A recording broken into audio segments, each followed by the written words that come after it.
इसी प्रकार से महाराज श्री के श्रीमुख से कथा प्रसंगों का निरंतर आनंद लेने के लिए पूज्य श्री के आधिकारिक YouTube चैनल को जरूर सब्सक्राइब करें और बेल आइकन को दबा दें।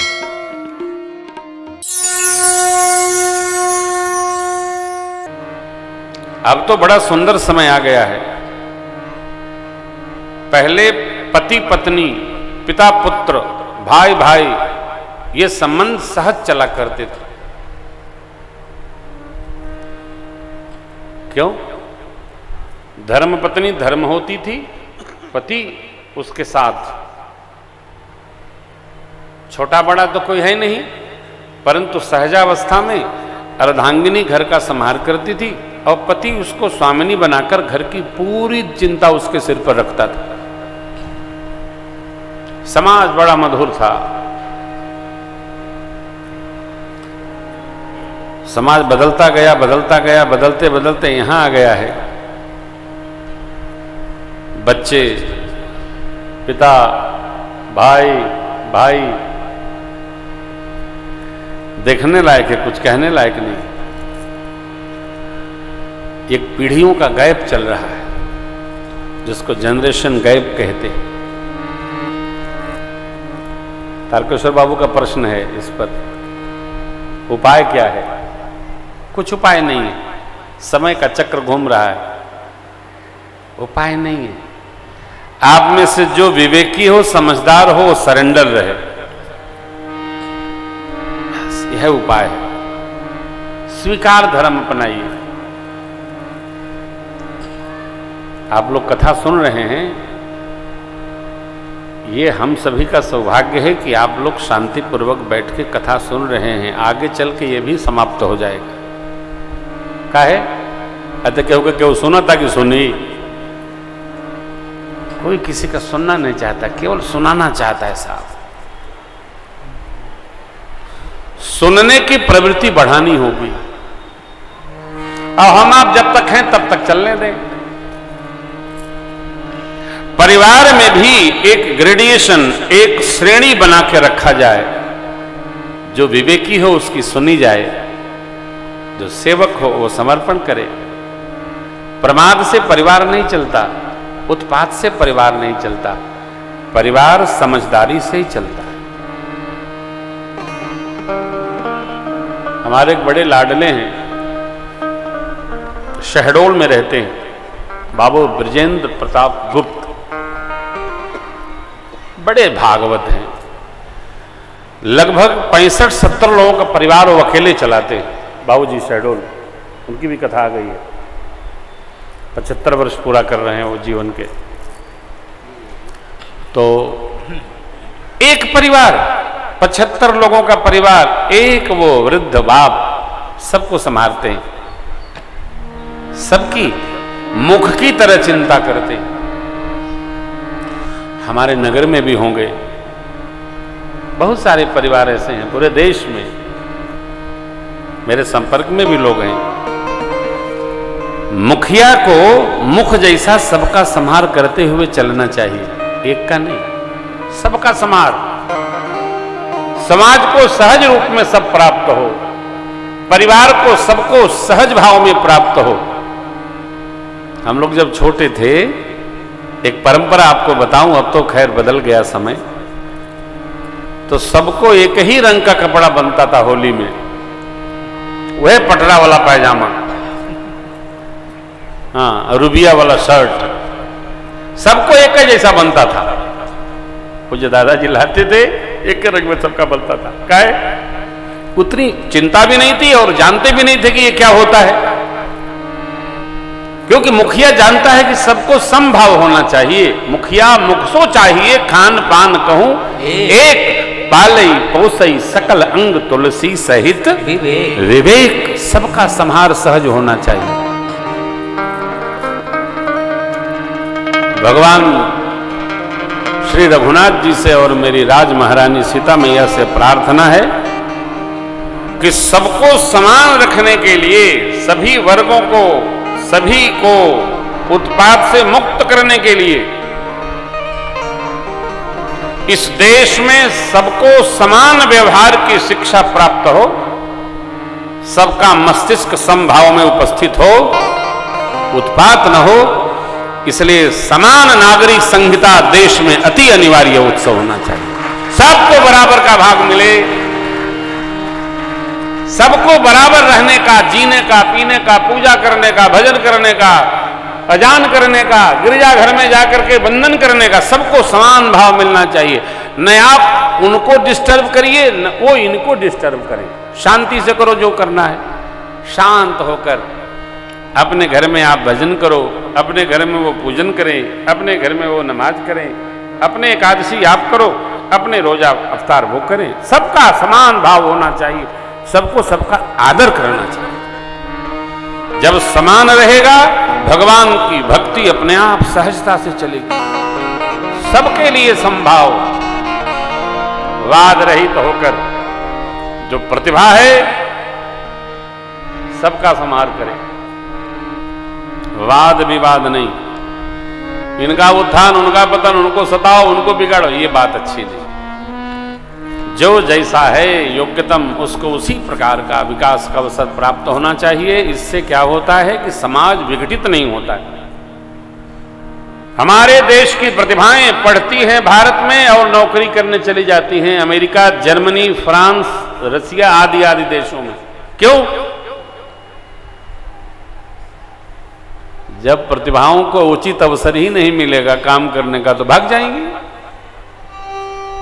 पढ़े लिख करके कौन यहां अपने को सजा करेगा? नहीं, भगवान ऐसी कृपा करें सबको अवसर प्राप्त हो, सबको स्नेह देने का, स्नेह प्राप्त करने का सहज अधिकार हो। छोटा बड़ा नहीं, उत्पात नहीं, इतर प्रेम करे, इतर श्रद्धा रखे, बड़े लोग अनुराग रखें, तब समाज दृढ़ होता है, समाज समभाव में उपस्थित होता है।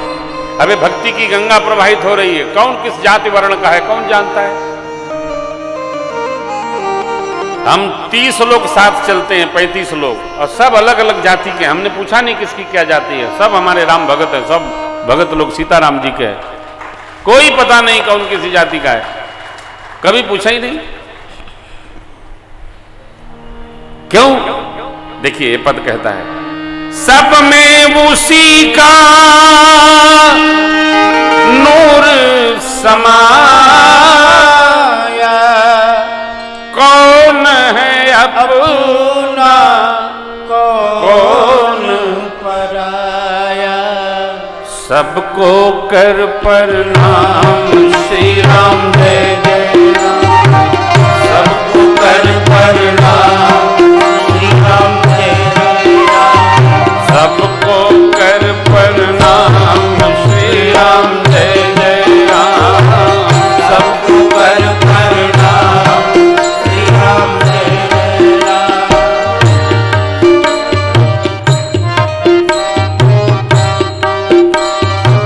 शेख बरहमल मुल्ला पाणे, शेख बरहमल मुल्ला पाणे, सब है एक माटी के भाणे, सब है एक माटी के भाणे, सब है एक माटी के भाणे, सब में उसी का नूर समाया,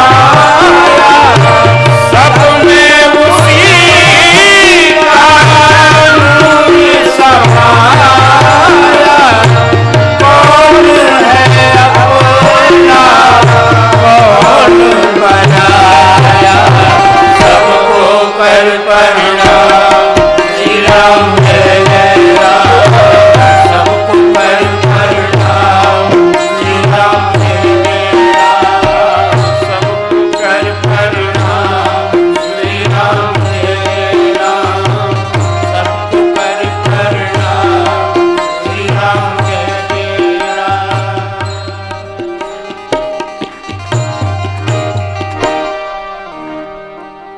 समभाव रहकर समाज को समस्या से रहित और स्नेहमय बनाया जा सकता है, भेद रख करके नहीं। वाद का समापन हो, वाद समाप्त हो गया तो विवाद समाप्त हो जाएगा।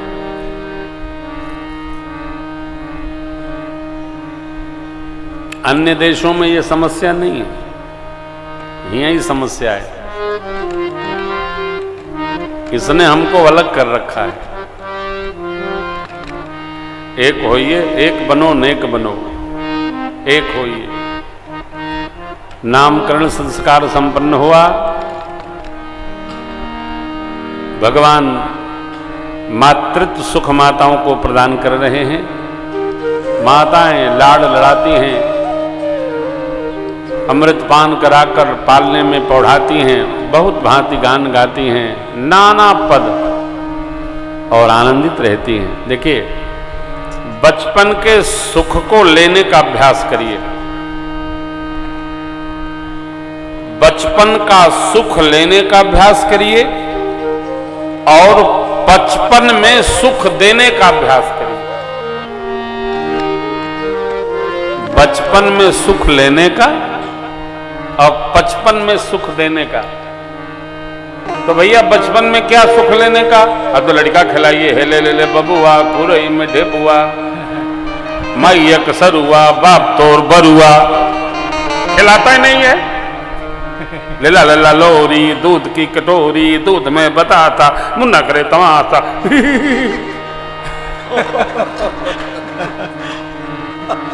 हम जी एक दिन का बच्चा भी खिलाते हैं, एक दिन की बिटिया हम खिला लेंगे, ले ले ले बबुआ। हाँ, एक दिन का बच्चा लोग नहीं खिला पाते हैं, गिर जाते हैं बच्चे। हम एक दिन का भी बच्चा खिला लेते हैं। बचपन आपके साथ रहेगा तो वो बचपन बचपन के साथ रहेगा। बचपन को जीने का अभ्यास करें। बच्चे पालने में नहीं झूलने चाहिए। गोद झूला, हमारे मित्र हैं अनवर ताज, बड़े बहुत बड़े कव्वाल हैं, ये उनका पद है, सुनिए, शेर है। गोद झूला मदरसा, मां के अमृत कलश का रस। गोद झूला मदरसा, इनसे गुजर जाने के बाद। गोद झूला मदरसा, गोद झूला मदरसा, इनसे गुजर जाने के बाद। गोद झूला मदरसा, इनसे गुजर जाने के बाद। आदमी दुनिया में, आदमी दुनिया में जीता है तो मर जाने के बाद। आदमी दुनिया में जीता है तो मर जाने। ये रेलवे मैदान और ये विद्यालय, क्या नाम विद्यालय का? जगजीवन राम, क्या है?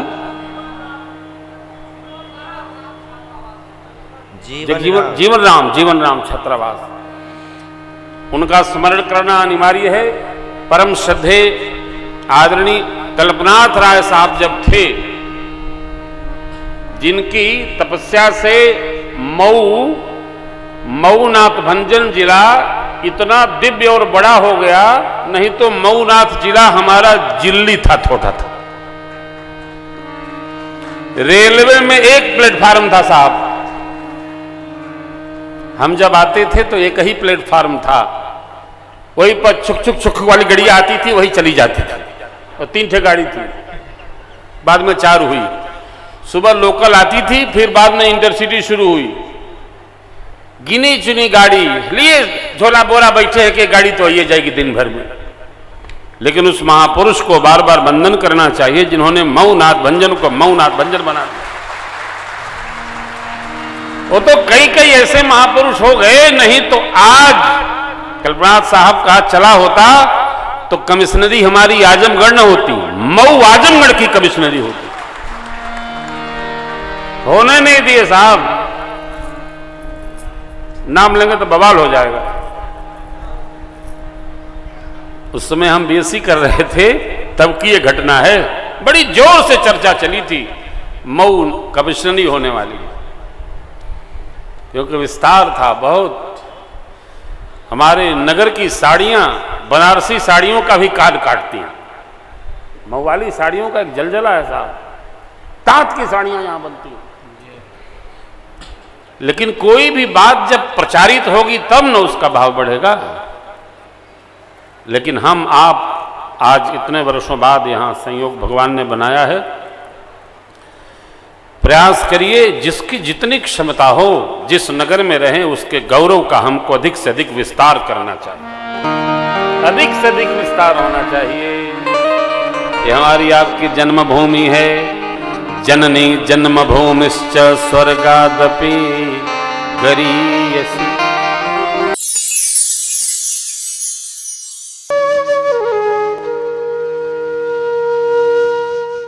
इसी तरह सुनते रहिए, चैनल को सब्सक्राइब करिए, बेल आइकन को दबा दीजिए और पुण्य अर्जन के लिए अपनों में शेयर करिए।